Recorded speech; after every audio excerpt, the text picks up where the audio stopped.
pas de vous abonner à la chaîne, ou de cliquer sur la petite cloche de notification, pour ne pas manquer nos prochaines vidéos.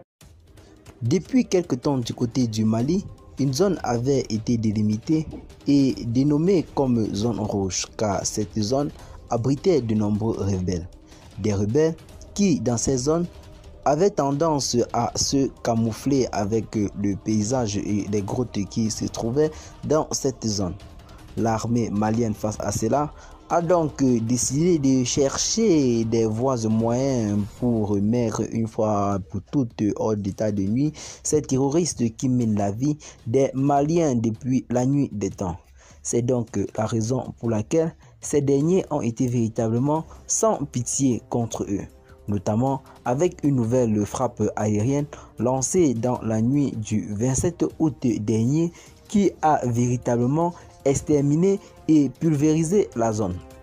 Il y a de cela quelques jours seulement, cette zone rayonnait de toutes ses formes, mais la guerre et la situation sécuritaire imposante a fait en sorte que l'armée malienne n'a pas pu prendre compte de ce paysage et a donc décidé de passer à l'action en frappant directement sur les positions de ses ennemis.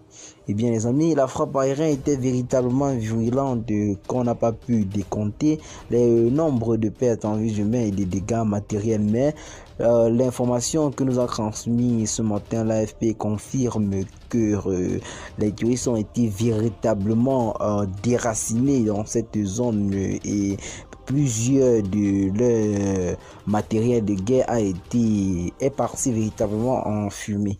Qu'est-ce que vous en pensez? Partagez la vidéo avec vos amis si vous l'avez trouvé intéressante. Abonnez-vous à la chaîne si ce n'est pas encore fait. Et à très bientôt pour de nouvelles vidéos. Bye bye.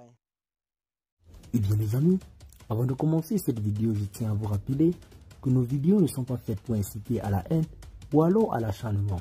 C'est donc la raison pour laquelle nous vous prions de rester poli et écoutant dans les commentaires. Aujourd'hui, c'est du côté du Mali que nous allons une fois de plus nous rendre pour parler de cette affaire de vidéoconférence entre Sadio Kamara, Kim Jong-un, Assimi Goïta, le président russe Vladimir Poutine et bien d'autres hauts dignitaires dans le monde. Et bien les amis, il n'y a pas de fumée sans coup de feu. Si cela a été publié, c'est que c'est à travers certains posts que certaines personnes ont eu à créer des posts pareils ou alors des articles pareils. Mais cela, loin d'être un mensonge, peut bel et bien être une réalité, car nous savons bel et bien qu'aujourd'hui, le Mali mange dans la cour des grands. Ce n'est plus un petit partenariat qu'ils avaient avec la France, c'est maintenant avec la deuxième plus grande puissance militaire au monde qu'ils ont signé officiellement un accord militaire, ce qui s'annonce très bien pour le terrorisme du côté du Mali. Cela prendra effectivement fin dans les prochains jours. Et bien les amis, telle est la situation en ce moment du côté du Mali. Qu'est-ce que vous en pensez? Pour ceci, donnez-nous d'abord vos avis dans les commentaires. Qu'est-ce que vous en pensez du déploiement de l'armée russe du côté du Mali? Est-ce une autre source d'asservissement de l'Afrique ou alors une source de libération du terrorisme qui mine le territoire depuis quelque temps? Attendons juste pour voir, mais selon plusieurs informateurs et plusieurs internautes, cela ne peut être qu'une bonne nouvelle car la Russie semble avoir des intentions telles que les pays colonisateurs, tels que l'Angleterre qui ont eu des traits remarquables dans le territoire où ils sont passés concrètement au pays dont je préfère taire le nom, le pays européen dont je préfère taire le nom. Depuis quelque temps, la tension monte d'un cran entre l'État du Mali et la France à propos de l'éventuelle arrivée dans notre pays du groupe militaire privé Wagner. De bruyantes et bruissantes rumeurs annoncent l'arrivée prochaine du groupe militaire privé russe Wagner dans notre pays.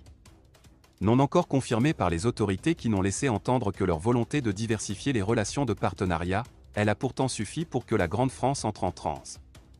Plongée dans une grave crise économique et financière et acculée à plus de 2600 milliards d'euros de dette du capital financier international, celle-ci enchaîne les atermoiements et tergiversations. Menaçant tantôt de plier bagages en suspendant sa présence militaire au Mali, au cas où Wagner viendra, déclare parfois poursuivre ses efforts de lutte contre le terrorisme et l'extrémisme viol.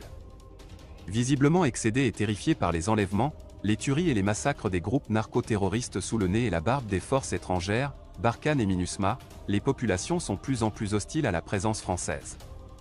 Elles en appellent de tous ses voeux au départ de celle-ci au profit d'un partenariat dynamique et efficace avec le groupe militaire privé russe Wagner, fondé en 2014 par Evgeny Prigojine ou Dimitri Outkini.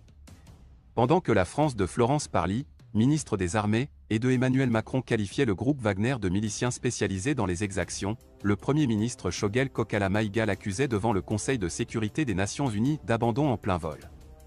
Cette déclaration envenima la tension et jeta de grands brouillards dans le ciel peu serein des relations diplomatiques entre la France et le Mali. Sans pourtant être opposé à l'option Wagner, ne serait-il pas mieux que celle-ci s'inscrire dans le cadre d'un partenariat direct entre l'État du Mali et celui de la Russie qui répondra aux besoins des abus?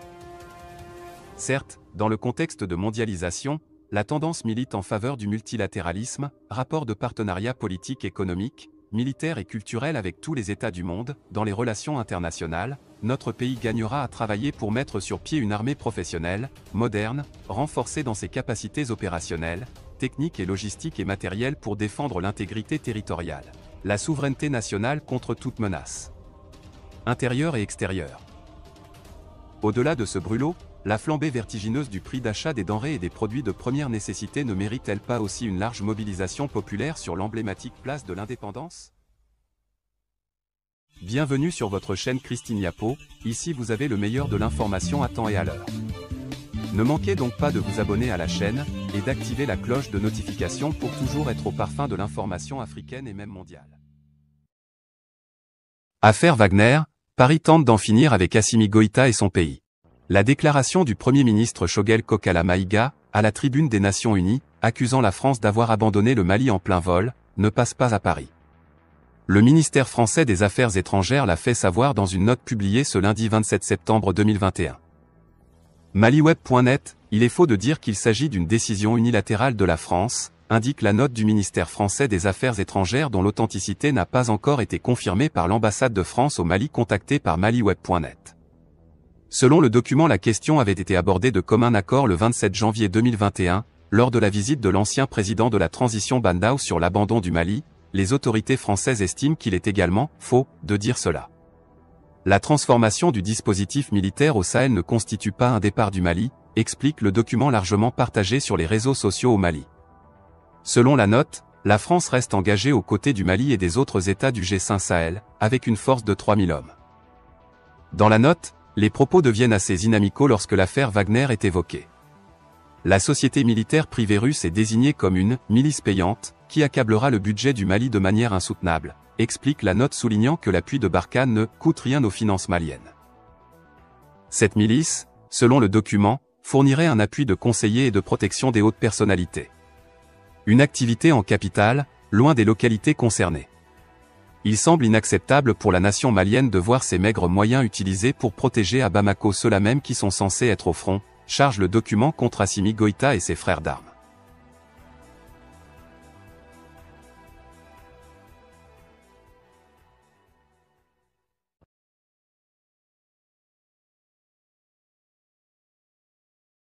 L'arrivée des 1500 paramilitaires russes Wagner fait peur à Paris. Le président malien de transition, le colonel Assimi Goïta, soumis à la pression des partenaires de son pays, notamment français et ouest-africains, a dit attendre de leur part une meilleure lecture de la situation. Ce n'est plus des rumeurs car l'arrivée des 1500 paramilitaires russes sera effective d'ici quelques semaines car l'accord est en train d'être finalisé, a-t-on appris hier de sources proches du pouvoir. La junte malienne est pressée par une partie de la communauté internationale de tenir cette échéance, alors que le doute va grandissant sur le respect du calendrier, malgré les engagements antérieurs des colonels. La France, engagée militairement au Sahel, et les États ouest-africains s'opposent par ailleurs à une éventuelle coopération entre Bamako et le groupe paramilitaire russe Wagner, actuellement en discussion. Paris menace et prévient qu'un tel accord remettrait en cause son engagement au Mali. Toutefois, la ministre de la Défense française vient de déclarer que la France ne se retirera pas du Mali. Dans son discours, le colonel Goïta évoque le défi de la sécurité collective auquel est confronté le pays. C'est le lieu, une fois de plus, d'inviter nos partenaires à une meilleure lecture de la situation du Mali, marquée par une crise multidimensionnelle profonde, dit-il, sans préciser son propos. La France ne veut plus se retirer. Les officiels maliens ont dit refuser de se laisser dicter leur conduite. Ils ont invoqué la réduction annoncée de la présence militaire française au Sahel. La communauté des États ouest-africains, CEDEAO, refuse d'entendre parler de prolongation de la transition malienne. Elle a réclamé de la junte d'ici à fin octobre un échéancier des étapes essentielles avant les élections. Elle a adopté le principe de sanctions ciblées contre tous ceux dont les actions nuiraient au respect du calendrier. Dans son discours, le colonel Goïta souligne sa volonté de refondation du Mali. Il évoque l'organisation des élections comme l'un des objectifs du gouvernement. Il fait remonter le vrai début de cette entreprise de refondation à son second putsch, en mai 2021, et non au premier. Le président Goïta lui par contre dit être serein concernant le processus refondation de l'architecture politique et institutionnelle de son pays.